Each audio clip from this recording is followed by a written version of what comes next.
Oh, Sir Baird. Thanks, Logan. Great introduction. I feel really teed up to chat with you all today. It's a joy and a treat to be here to talk about the ICT Framework, which is sadly unrelated to the celebrated American rapper and actor. Fun fact, he is on Cameo. Less fun fact, he is really expensive on Cameo. So this is as close as we're going to get to him today. This ICT framework came out of a problem that I have that I think many of us share, which is that there are so many different things that we could try to do to achieve our goals for our programs, right? With email marketing, everything from copy test to imagery to frequency and cadence and offers and everything now that we can do with AI. Like, there truly is like an infinite buffet of things that you could test. And it's really hard to know actually where to start and what to do. So I developed the ICT framework, help from a lot of other people, basically to help me learn which of these experiments I think are actually going to help me achieve my goals before running the tests. So we're going to be looking into the future a little bit here with our crystal ball. The other thing that this framework does for me, and I hope for you, is make it really clear what the case is for lifecycle marketing, what lifecycle can do for your company as a whole with folks who don't know much about email marketing, and give them that context to learn, like, oh, hey, if we make these changes, here's what's going to be possible for our company, for the business, for our users. This is a photograph of my face. This is my face in real life. I'm giving you a little context about who I am and why I think I have something to offer you here today. I'm Allison. I've spent the last about 11 years in email marketing in some form or another. The first 6 years I spent actually in the nonprofit world, and I was email, social media, like digital marketing and fundraising specifically for the Audubon Society and for Brown University. And then I made a pivot, and I worked for the past 5 or 6 years for 2 growth stage startups. One was a meditation app called Happier, and where I am right now at GlossGenius, we are business software, payments and bookings for salons, spas, tattoo parlors, dog groomers. And for these latter 2 roles, I was the first lifecycle marketer hired.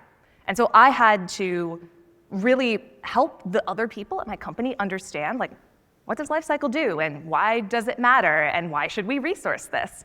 And I also needed, to get some really quick, early, meaningful wins to prove out, like, hey, this is a good investment. This is why you should care about lifecycle. And the ICT framework helped me to do that. So today, we're going to learn 2 things. We're going to learn how to impact size a test idea. And what that basically means is, hey, I've had this idea for this test, for something I can change. And if this idea works the way that I expect it to, what is that going to mean for our bottom line? What are the incremental conversions that we're going to get because we made this change? And then the second thing we're going to learn is how to sort of rank your test ideas against each other when the rubber meets the road and you have to actually choose a test and execute on it and learn from it. So let's get into it. Let's talk impact sizing. Again, just saying, if the test succeeds, what impact is that going to have on our North Star metric? And we're going to do a couple of definitions here. So your North Star metric, I guarantee you all of you know what this is. This is the number that your company is driving towards. It's coming up in town halls. It's probably your OKRs ladder up into this number. Hey, based on the business that you run, what's the most important thing that tells you if your business is succeeding? So I currently work for a SaaS company. So subscriptions are one of our most important North Star metric. If you work for a nonprofit, maybe, and you're a fundraiser, maybe it's total number of donations or total amount of donations. If you're working in eCommerce, it might be purchases, revenue, CAC, but basically it's the big number that everybody cares about. But a North Star metric is not always the best metric to target when you're testing, because there's a lot that goes into that number, right? Total number of subscriptions, there's a lot that goes into that in terms of churn and retention, and it can be hard to move that big number that everybody cares about. So what you're probably going to be looking at more often when you're testing is an up-funnel metric. So these are actions that people take that are correlated with your North Star metric, right? Things like, I work for an app company, app downloads, app opens. If people do that action, they're more likely to subscribe. You could look at things like feature adoption, clicks and opens on email, forms submitted, sales conversations or touch points. Basically anything that you think, hey, if this number goes up, the number I really care about should also go up. But what that means is if you're running a test and you're targeting one of these up-funnel metrics, you have sort of like two hypotheses, right, with this. So your first hypothesis that you have is, my test is gonna improve my up-funnel metric if I change the subject line, where people will open the email, if I change the design, or people will click on it. And that is a hypothesis, right? Like, you could be wrong. I am often wrong. Then you have a second hypothesis, which is, if I change that up-funnel metric, then I'm going to see a positive change in our North Star metric. So basically, hey, if I am able to impact this up-funnel metric, does that causally create more positive change in the North Star metric, or are these things just correlated? And as you start testing different up-funnel metrics, you'll learn, right? Some of these things are a little bit more tightly gathered than others, and that will help you choose which metrics to target, and it will help you basically like make better decisions over time. So we're getting into a formula. This formula is gonna tell us if the test succeeds, if my idea was right, how many incremental conversions for that North Star metric am I gonna get out of this test? What we're basically doing to get that number of incremental conversions is we're multiplying 5 numbers. That's it. Let's get into talking about what those 5 numbers are. Your total audience. How many people could potentially see this message? How many people are qualified for how many people is this message relevant? Then you want to look at what I'm calling a baseline inaction rate, which basically means how many people don't already do the thing we want them to do, right? Because those people, they're good, they're made in the shade. We're really happy with them. They're already doing what we want them to do. Everybody else, they're our opportunity. They are the people whose behavior we actually want to change. We're going to look at our messaging engagement rate. Actually, out of curiosity, how many folks here are sending solely, is email your only Lifecycle channel? You're not sending like SMS, push, in-app notifications. Okay, so some, but I will. That's actually, if you weren't looking around in this moment, that was a pretty even mix. One of the questions that you'll have is, okay, if I send someone a message, how likely are they to actually see it and engage with it? And that might change if you're sending a text versus sending an email, et cetera. But you want to think about like, okay, I have this group of people whose behavior I want to change. How many of them can I reasonably expect to like listen and pay attention and actually hear what I'm asking them to do? Then you're going to look at your incremental action rate, right? How many additional people from that audience of people who haven't done what we want them to do and are paying attention to us do we think we can get to take the action that we care about? And this number, I will say, when you're starting out, this is kind of the squishiest, right? If you haven't run tests before, you may not have as good a sense of like, how effective are these different things that I could try? But you'll get better at that over time. As you start running tests, you start getting more information. And then your last step, action conversion rate. How many people who do this thing, take this action and this up-funnel metric, eventually go on to convert? AKA buy, donate, subscribe, North Star metric, everything we're really excited about. As an example, maybe you are working for a nonprofit, you know roughly, okay, well 30% of people who click on an email usually go on to donate. So now we have, again, we're just gonna multiply all these numbers together, you're gonna get your incremental conversions from that test, and that tells you, hey, if this goes as well as I think it will, I'm gonna get 50 incremental subscriptions or donations or purchases. So let's try this with an example from email. Let's say again, you're an email marketer at a nonprofit. You have an email template that you usually use to send out appeals for a donation. That email template has not been updated since the year of our Lord 2010. It is just, it looks like someone took a letter from Word and put it directly into your ESP, and you think, oh, I have a great opportunity to improve the design of this email and to increase our click-through rate. I'm going to put the call to action above the fold. I'm going to make this mobile responsive. You're so psyched, right? So let's think about what do we think is going to, like how many incremental donations do we think we're going to get from increasing that click-through rate because of our amazing new email design? So let's start and assume you have 50,000 people in your audience, 50,000 people who you would like to donate to whatever cause you're supporting. And let's say in general, this email, when you have emailed this audience before, you've gotten an open rate of about 25%. Cool. There are 12,000-ish people who open who are going to see the A or B variant of this new design. Now let's say that you have around a 2% baseline click-through rate on this email, because even though it has not been updated in a long time, your supporters are ardent and they really, really care about your cause. That means the number of people who don't click it is 98%. Excellent. We have, again, almost a little more than 12,000 people whose behavior we could change from this awesome new email design. Now let's say, all right, how many of those people do we think are going to click just because it's easier to know where to do so in this new design? I'm going to say I think I can get 1% of these people to click through. We'll go from 2% to probably like 2.5. It's the math on that. I think this is going to be a meaningful increase. Great. That means I get 123 incremental clicks, 123 people doing what I want them to do. And again, let's say generally our click to donate rate's about 30%. That means we have 37 incremental donations. So that means is you can look at, okay, well, what's my average donation? If I can look at the ROI of taking my time to redesign this email and say, hey, does it make sense? Am I going to gain more from doing this than I would from not? And that's very useful on its own for an individual test. But I think where this becomes really, really helpful is when you're comparing different tests to each other. You're trying to say, what should I do next? And for that example, I'm going to use something that we did at my time at Happier, the meditation app.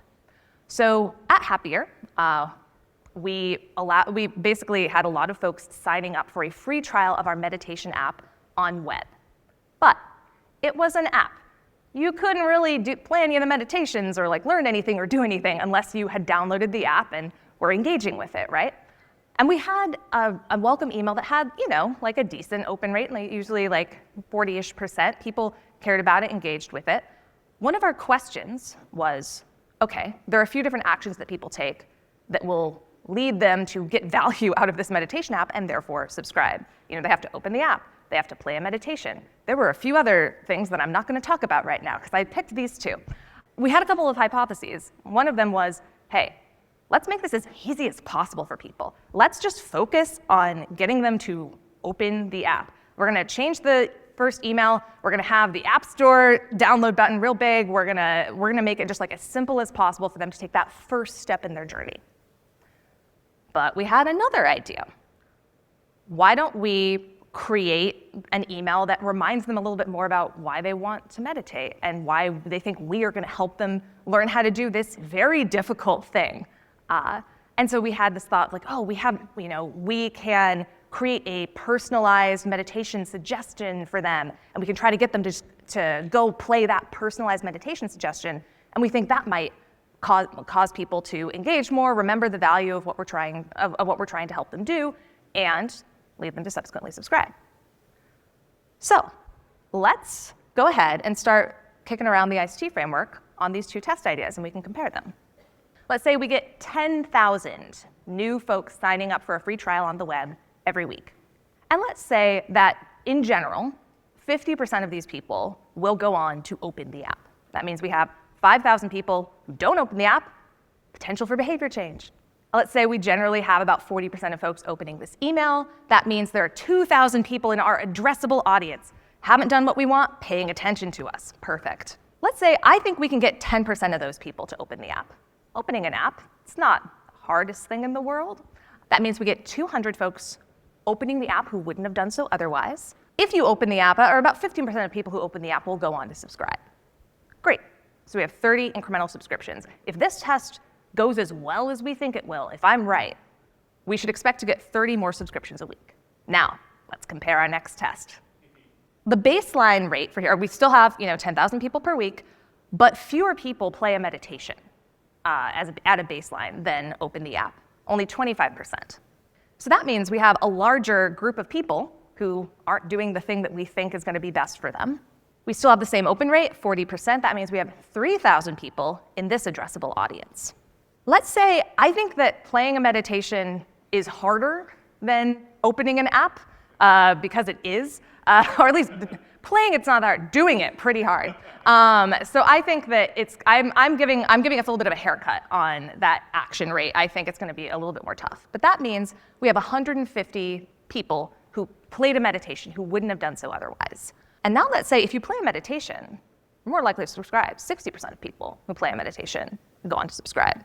That means we get 90 incremental subscriptions. So that's 3 times as many incremental subscriptions from our test idea around playing a meditation as we would have gotten with our test idea around app opens. So we're done. We got it. We're 3 times as good. We're feeling great. Just kidding. There is more to this than just the impact sizing, though the impact sizing is incredibly important. Let's get into the rest of ICT. So we already talked about impact. How much is this test going to change our North Star metric? Let's talk about confidence. How likely do we think this test is to succeed? There are a lot of ways to gain or lose confidence in test ideas. One of the things that I often think about is, hey, have we run tests before for this metric that have made an impact? Have people in the company been able to run tests on this metric that make an impact maybe in product or elsewhere? Do we have case studies from other companies that are like ours that this has worked really well for? Am I talking to users and users tell me all the time, oh, this part of what you're doing, this part of your product is confusing. Okay, that could give me more confidence that if I explain that better, they might take the actions that I care about. We have confidence, then we have ease. How much work is this test going to take? It is pretty different to change a subject line than to redesign an email template. And that's just reality. So when we're thinking about the sequencing of tests and what we want to try, I think having ease at the forefront of your mind is smart. And then time to learn. How long are we going to need to run this test before we see a result? We all know, against our will, or at least against my will, that interest compounds. And there's a similar sort of facet with these kind of tests. If you get a win earlier, you're going to have that win for more time. You're going to have more subscriptions at a baseline for a longer amount of time. Your impact is just going to compound. So if you have a test that takes a really long time to see if it wins or not, that can make it kind of tough, right? Because you are only able to address so many tests at once. The way that I tend to rank these in confidence, again, high confidence means I've done this before. I don't know, it doesn't mean that the test is going to work, but it means that I've been able to run a test in this area and seen a good result. For me, medium confidence, other people have done this before, and low confidence, maybe high audacity, I don't know. Means I've never seen this done before, but it's exciting enough that we're interested in doing it. Ease, I try to keep this simple. How long is this going to take in person hours? You may have different cutoff points, but basically like high ease, small time. Low ease, lots of time. I don't know, maybe blood, sweat, and tears. And then to figure out your time to learn, there are 2 components to this question.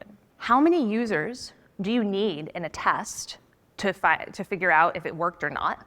And how long is it going to take to get that many users to whatever stage of the lifecycle journey they're in that you can run this test? I don't have really enough time to get into a concept that I will reference here and has links in the slides, and many of you probably already know, but the concept of a minimum detectable effect, right? So really just answering statistically the question of how many people would we need to be in this test to be able to see an effect of 5%, 10%, 15%, 20%. If you are trying to improve a smaller metric, like you're trying to go from 1% to 1.5%, maybe like a click rate test, for example, that can take much longer. You might need a lot more people in that test than if you're trying to improve a larger metric, like going from 10 to 15%.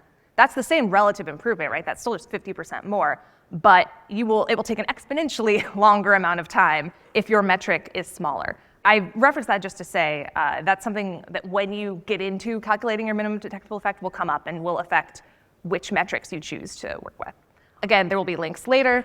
The other thing I'll say about calculating a minimum detectable effect is there are so many good calculators online for this. You do not ever need to do this manually. So what we're going to do right now is we're going to talk about the time to learn for both of the two test ideas that I referenced from Happier the Meditation app. Our app open test, time to learn. I went to abtestguide.com and I learned that I need 3,000 users in this test. I know earlier from my impact sizing that about 2,000 people enter the addressable audience for this test per week. So what that means is it's going to take me 2 weeks to run this test, 1.5, round it up to 2. Now let's look at the played meditation test. Because that baseline action rate is smaller, I'm going to need more people in this test to understand if I've actually had the impact that I want to have. Say, abtestguide.com told me I needed 12,000 people. More people enter the addressable audience per week for this test than for the other one, but it still means the total time that I'm going to need for this test is 4 weeks. So now we have our full ICT comparison between our two tests. We already know the app open test. We can expect, if it goes the way I think it will, 30 incremental subs per week, subscriptions. I'm going to say my confidence in this test is high. Maybe I've done this before. Maybe I ran, I don't know, for example, an SMS test to try to drive more people to open the app, and it worked. So I have high confidence that this is a number that we can move with Lifecycle. And let's say it's kind of easy. I'm basically simplifying our welcome email.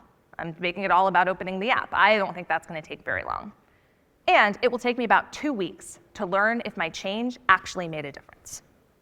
Now let's look at the played meditation. More incremental subscriptions, 3 times as many more, in fact. Let's say, for my confidence, I haven't tested this in Lifecycle before, but my product team has done a lot of tests that are trying to drive up the number of people who have played a meditation. So I have some confidence, right, that this could work. But the ease is low. I want to make a very cool, personalized message with, imagery, and maybe I have to set up a catalog to be able to reference this for every individual. So I know it's going to take longer. And I know that the time to learn is going to be longer. So thinking back to what I mentioned earlier about compounding results, what I might want to do here, even though the impact for the played meditation email is much bigger, I might want to hustle with my less than 5 hours, turn on this app open email test, let it run for 2 weeks, spend those 2 weeks building up my played meditation email that's my bigger bet, and get that live. It sort of depends on your goals and the rate at which you need to achieve your goals. But this is, I think, a really clear way to be able to make a decision yourself and then explain that decision to anyone else that you work with. So what has this done for me? In the first 6-ish months of my time at GlossGenius, we were able to use this framework to pick a bunch of tests. Many of them failed. Some of them won. That was awesome. And the ones that won helped us get to an 8% increase in our overall subscription rate from Lifecycle alone, which I love to be able to say to this room because 8 is not the world's biggest number. I hear there are higher. But this group of people knows that for Lifecycle, that's a huge win when you're looking at your overall subscription rate.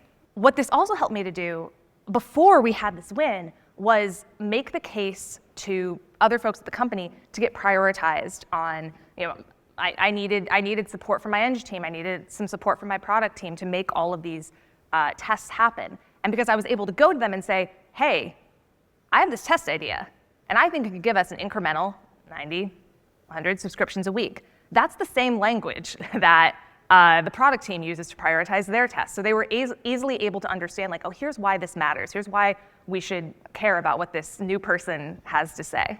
I'm going to get a little bit philosophical to wrap us up. It's kind of a tense time in the knowledge economy for various reasons. Macroeconomic factors, what's going to happen, how are our workflows going to change with AI? Like, there's a lot going on. So I want to talk a little bit about why what we do matters. We don't build products. We are not PMs, we are not engineers. We don't directly acquire customers. Our colleagues who might do like paid advertising or who do sales or other things go out and find the people who we think might want to use our products. And in the nonprofit world, we don't directly deliver services. We are sort of on like back of house, if you will. But in general, we are hired to be full force multipliers for acquisition, retention, upsell. Basically, throughout that entire funnel, we are able to improve the margins. Basically, when a company has figured out we have a product or a service that people want, and we're able to like go out there and tell people about it in a way that they are interested and start coming to us, that's when lifecycle marketers tend to be hired. I think this post from my friend Jacob actually like explains it really well. When I have talked to founders as well, and folks have asked like, oh, like when's the right time to hire for lifecycle? Normally what I have said is do you have enough revenue? Is your business big enough that a 5% win makes a difference? And if the answer is yes, I would say yes, definitely. In fact, you might be a little late. And I still think that's true. And these sort of more marginal wins are still really, really impactful, and they can change a lot about a business. But when those margins shift, when companies contract, when things aren't as good as they used to be, that makes us vulnerable. If you hire when a 5% win matters, what do you do when a 5% win no longer matters? And again, I still care about these marginal wins, and I still think they're very important, but I do want us to be a little bit more than just on the margins. And I think we actually have a real opportunity in experimentation to do that and to make the case for why lifecycle matters beyond the direct revenue that we in our specific channels are able to achieve. We are super close to the customer. If somebody has an idea, you can go write that up in an email, write that up in an SMS. You can create a bunch of different experiments and just send them to folks without having to do any engineering building. Basically, like we can help anyone de-risk an idea. We can see if people want the idea before we actually spend all the time and effort and money on building it. Or we can see if people want an idea, messaging testing, value prop testing. We can do that without paying for social posts or some of the other ways that people validate messaging. And I think that's incredibly powerful. And I think if we are the front line of experimentation for an organization, like that makes us an integral part of the growth team. We're not just the people who grease the wheels. We are like at the forefront. The example that I gave you earlier about seeing an 8% lift from Lifecycle alone. When we originally worked on that experiment, what the sort of insight that sparked some of the things that helped us get to that 8% win was, hey, it's actually kind of hard to pay for your subscription to our app. Like there's a lot of friction in the process of even just like putting down your credit card. And we saw that.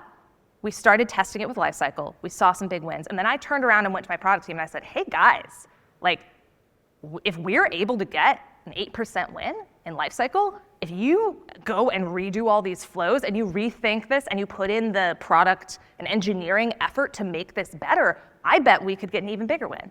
And we did. An 8% win turned into like a 20% win. And so I really feel that our ability to be at the forefront of experimentation and to do all the impact sizing that I just talked about, to know what matters and use that language, that's how growth teams work, that's how product teams work, that's how finance teams work. And because that's how companies work, and that's what you're here and what you're hired to do. I real quick will just say I'm really psyched to be here. One of my favorite quotes that I've heard recently is that all models are wrong, some are useful. These models that I just showed you, certainly wrong. I'm hoping that they are useful. If you have ways to make my models less wrong, more useful, ways that you're doing this, I would absolutely love to hear about it. Please come find me and chat about it. Thanks so much.